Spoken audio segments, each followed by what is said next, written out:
जय भीम बाबा साहेब अम्बेडकर को सभी जन जानते हैं।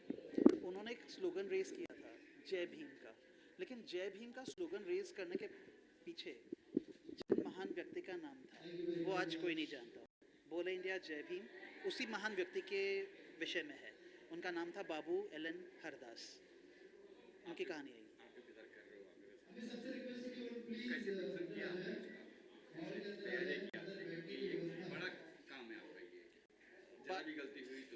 बिल्कुल, मैंने इसके लिए पहले तो ये किया कि सचिन सर और ममूटी जी इन्होंने ये किरदार निभाया था। मैंने उनके थोड़े रेफरेंसेस लिए, नोट्स लिए। मैंने थोड़ी लिबर्टीज़ लेने की कोशिश की क्योंकि बाबा अम्बेडकर साहब ऐसा बताते हैं बहुत सुलझे हुए इंसान हैं। मैंने कई जगह I try to stuck to it. मैंने कोशिश की है कि उसी के इर्द गिर्द रहूँ। मैं बेसिकली मराठी स्पीकिंग एक्टर नहीं हूँ इसलिए, लेकिन मुझे बहुत प्रिपरेशन की ज़रूरत थी। मैंने 1.5 महीने तक लगातार मराठी में लोगों से बात की है। मैंने मराठी में पूरा ग्रिप लाने की कोशिश की और इस रोल के लिए मैंने 10 किलो वज़न बढ़ा तो लिया। अभी कम करने के लिए नहीं याद आ रही है, बट ठीक है। नहीं, इस रोल के लिए 10 नहीं, मुझे कुछ भी करना होता I would have done it. Theatre से हूँ, 5 साल से थिएटर्स कर रहा हूँ। ड्रामास लिखे हैं, ड्रामास डायरेक्ट किए हैं। अभी 2-3 पिक्चर्स कर रहा हूँ। हाल ही में अकीरा रिलीज़ हुई, उसमें छोटा सा रोल था। चल अकेला रे कर रहा हूँ, चल अकेला रे। और अभी ये बाबा साहब अम्बेडकर की मूवी।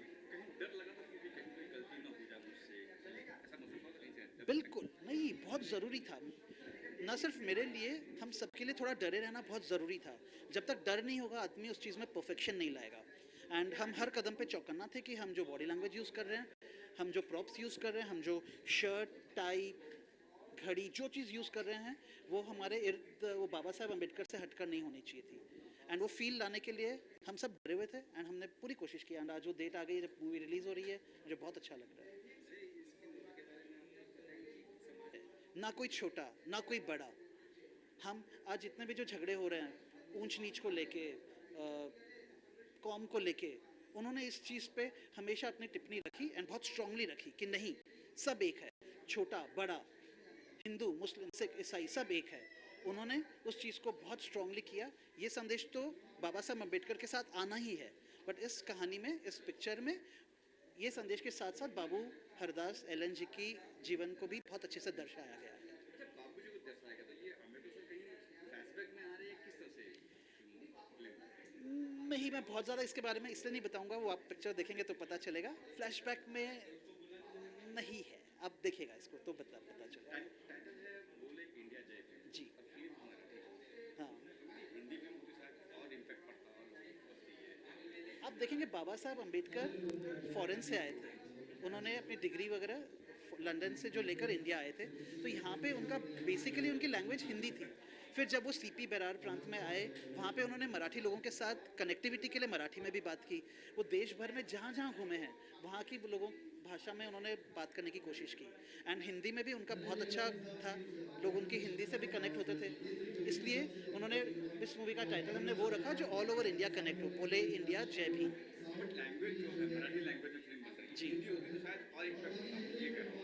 नहीं, आप ये देखिएगा, इसको हिंदी में भी रिलीज़ करने वाले हैं करता। लेकिन जैसे ही मुझे रोल के बारे में पता चला, मैंने उनके बारे में रीडिंग शुरू की। मैंने मेरी बॉडी लैंग्वेज, बात करने का तरीका, हाथ कैसे होगा उनका, गर्दन कितनी ऊपर रखेंगे, मैंने कोशिश की उनके नज़दीक पहुंचूं। आज वो इतनी महान व्यक्ति है, मैं उन तक नहीं पहुंच सकता, लेकिन मैंने मेरी पूरी कोशिश की है। मैंने जान लड़ा दी इसके लिए कि मैं बेस्ट जो कर सकता हूँ मैं करूँगा। एंड मैंने कोशिश की है। बाकी आप जनता जनार्दन, आप लोग बताएंगे मैं कितना सक्सेसफुल रहा हूँ कितना नहीं। ये है कि मैं एक just like a freedom fighter जो पहले मध्य प्रांत में ये जो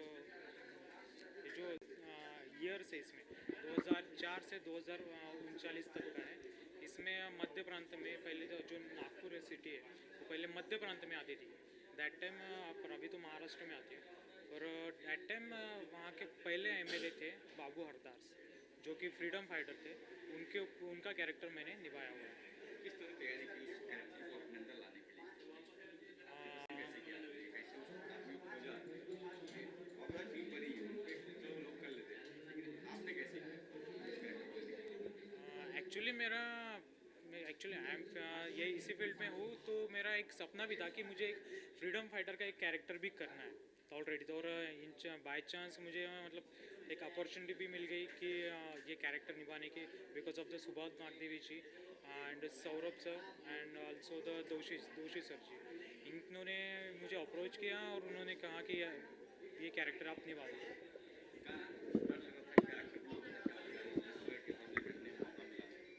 हाँ, डर तो लग रहा था थोड़ा, but one thing is that कि अगर आपको to solve any problem you have to face it. अगर उससे भागोगे तो आज नहीं तो कहीं कल तो भी उसे फेस करना ही पड़ेगा कभी ना कभी। तो we just have to do the dare about that. Hindi में रहता तो हम चाहते कि हम हिंदी में रिलीज़ करें, पर फिलहाल तो हम इसे मराठी में रिलीज़ कर रहे हैं फिल्म। Let's see, we gonna think about that, then we gonna release it in the Hindi also. Music launch है तो गाने का पता है कुछ किस तरह के गाने होंगे फिल्म में? म्यूजिक लॉन्च हुआ है तो गाने किस तरह के गाने? गाने तो अच्छे हैं सर, सुन लीजिए आप। नागदेव है फिल्म का डायरेक्टर राइटर। सबसे पहले सबको नमस्कार। बोले इंडिया जय भीम का आज म्यूज़िक लॉन्च है। इस उपलक्ष्य में आप सब रिपोर्टर्स और जितने भी यहाँ पे मीडिया पर्सन हैं, मैं सभी का स्वागत करता हूँ। ये फिल्म डॉक्टर बाबा साहब अम्बेडकर के जो प्रथम पंक्ति के यानी कार्यकर्ता थे, यानी इंडिपेंडेंस से पहले बाबू हरदास हेलेन, जिन्होंने जय भीम का नारा दिया, जो नारा यानी अपने देश के साथ में सारी दुनिया में गूंजता है और यानी हर कोई यानी इस चीज़ को मानता है कि जय भीम के सिवाय इस देश का कोई चारा नहीं है। उनके जीवन पर आधारित है कि उन्होंने अपने जीवन में किस तरीके का यानी एक कार्यकर्ता किस तरीके से हो सकता है, समाज कार्य किस तरीके से हो सकता है और देश को आगे कैसे बढ़ाया जा सकता है और साथ में दलितों का कैसे उत्थान हो सकता है। बाबा साहब की जो मूवमेंट्स थी, वो मूवमेंट्स को किस तरीके से सेंट्रल इंडिया में उन्होंने खड़ा किया, उसका सारा सारांश हमने इस फिल्म में डालने की कोशिश की। एक बहुत बड़ा यानी बहुत से लोगों को मालूम ही नहीं है कि जय भीम किसने दिया है।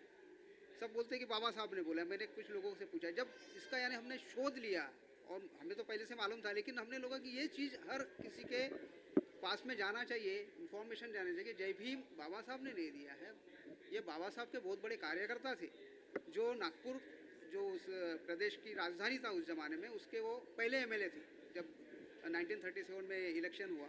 और जिस कंडीशन में उन्होंने अपने जीवन में रहते हुए इस आदर्श को अपनाया, यानी उस आदर्श को आज के जो भी एमएलए है या एमपी है वो बिल्कुल यानी उस चीज़ों को अपना नहीं सकते। उनका level of standard of living किस तरीके से है, उस ज़माने में उनका कैसा स्टैंडर्ड ऑफ लिविंग था, और गरीबी में रहते हुए भी कैसी देश सेवा की जा सकती है, गरीबों की किस तरीके से सेवा की जा सकती है, उसका आदर्श उन्होंने इस फिल्म के माध्यम से देने की कोशिश हमने की है, जो डेफिनेटली आज के नौजवानों के साथ साथ हर दर्शक को अपनी ऐसा आत्मीयता से इस फिल्म को देखने की कोशिश करेंगे। हमने हर वो इमोशंस को डालने की कोशिश की है कि जो इंसान की भावनाओं को जागरूक करे, और डेफिनेटली आप लोगों को ये फिल्म बहुत पसंद आएंगी। और भलाई हालांकि ये मराठी में है फिल्म है, हम इसका कोशिश कर रहे हैं कि इसको हिंदी में डब किया जाए और साथ में इंग्लिश में भी डब किया जाए। विद डब एक कहानी बाबू की है, जिन्होंने नारा दिया, बाबा साहब कैसे क्या फिल्म में आए, क्योंकि नारा उनका ही है। हाँ, ये ऐसा है कि ये पूरी स्टोरी बिफोर इंडिपेंडेंस यानी 1940 के पहले की स्टोरी है, यानी अंग्रेज़ों के ज़माने की स्टोरी है। अब अंग्रेज़ों के ज़माने में ऐसा था कि बाबा साहब जो एकमात्र दलितों के नेता थे, बाकी जो थे दूसरे यानी चाहे कोई भी पार्टी के हो, ये अलग अलग पार्टी के नेता थे, लेकिन बाबा साहब के ऐसे नेता थे कि सारे यानी एक साइड में हो जाते थे और बाबा साहब एक साइड में रहते थे। लेकिन बाबा साहब एक साइड में रहने के बावजूद भी, भला ही बाबा साहब बड़े थे, लेकिन बहुत से जो ज़मीनी तौर पर कार्य करने वाले जो नेता थे, जो उनके साथ में कार्य करते थे, जिनके नाम ऊपर नहीं आ सके किसी कारणवश, इस फिल्म के माध्यम से वो ऊपर आएंगे। बाबू हरदास हेलेन ये बहुत बड़ा नाम था, इनका भी जीवन में इतना बड़ा सेक्रीफाइस है, दलितों के लिए है, इस देश की जनता के लिए है कि कोई भी चीज़ बड़ी, अभी जैसे मकान बनाते हैं तो मकान कोई ऐसे नहीं, उसके लिए नींव रखी जाती है। अब नींव कौन है? तो हमारे कार्यकर्ता होते हैं। अगर कोई भी बड़ा नेता तभी बनता है जब उसके कार्यकर्ता, चाहे गांधी जी लीजिए, चाहे नेताजी सुभाष चंद्र बोस लीजिए, चाहे डॉक्टर बाबा साहब अम्बेडकर लीजिए, उनके कार्यकर्ता अगर स्ट्रांग रहेंगे तो नेता उतना ही स्ट्रांग होता है, उतना ही वो कार्यान्वित अपने कार्यों को करता है। तो सेम चीज़ बाबा साहब के बारे में भी है कि बाबू हरदास ने उनके कार्य को ज़मीनी सतह पर इस तरीके से किया कि ऑटोमेटिकली बाबा साहब को इतना विश्वास हो गया उनके ऊपर कि भाई इनके सिवा कोई दूसरा नहीं कर सकता। और उनकी सिर्फ 35 साल की आयु में उनकी मृत्यु होगी। 35 साल की आयु में तो हम सोच नहीं सकते। उन्होंने जो कार्य किया है, वो दुनिया के सबसे कम उम्र में एडिटर बने, यानी 18 साल की उम्र में उन्होंने महाराष्ट्र नाम का न्यूज़पेपर निकाला, जो कि आज एक हिस्ट्री है। तो उस ज़माने में जबकि इन लोगों को कोई सुविधाएं नहीं थी, दलितों को कोई सुविधाएं नहीं थी, उसके बावजूद भी ये सारी चीज़ें करना एक अपने आप में बहुत बड़ी बात है, जो उन्होंने अपने जीवन में की है। और इसी चीज़ को हमने आगे लाया है। फिल्म मराठी में है, टाइटल है बोले इंडिया जय। ये फिल्म हिंदी में होती तो शायद और इम्पैक्ट होता, और लोग देखते, और लोग चाहते। बोले इंडिया के लोग देखते। नहीं, डेफिनेटली हमारा प्लानिंग है कि फिल्म हिंदी में भी डब की जाए। यहाँ तक कि हमारा प्लानिंग है कि फिल्म अंग्रेजी में भी डब की जाए, जो फ्यूचर में हम करेंगे, तो करने वाले हैं। सब टाइटल्स भी हम डाल लेंगे, यानी समझेगा। लेकिन कैसा है कि चीज़ों को जैसे आसानी से लोगों के पास में लेके जाने के लिए एक मराठी तो माध्यम है ही है, लेकिन एक लिमिटेड माध्यम है। कल चल के अगर ये फिल्म हिंदी में हो जाती है तो बोले इंडिया जय भीम अपने आप में ही यानी एक बहुत बड़ा टाइटल है। ऐसा है, तो हमने उसी हिसाब से रखा गया है कि भाई लोगों को आसानी से समझे कि भाई बाबू हरदास इनकी वाली जीवन सारणी तो लोगों को शायद उतनी आसानी से ना समझे, लेकिन जय भीम के नाम से जब वो आएंगे और रियलिटी देखेंगे कि बाबा साहब भी इसमें है, बाबू हरदास भी है, उनकी जीवन सारणी भी इसमें है, तो लोगों को एक अलग तरीके का अनुभव इस फिल्म के माध्यम से मिलेगा। हमारे आर्टिस्ट बहुत बढ़िया थे।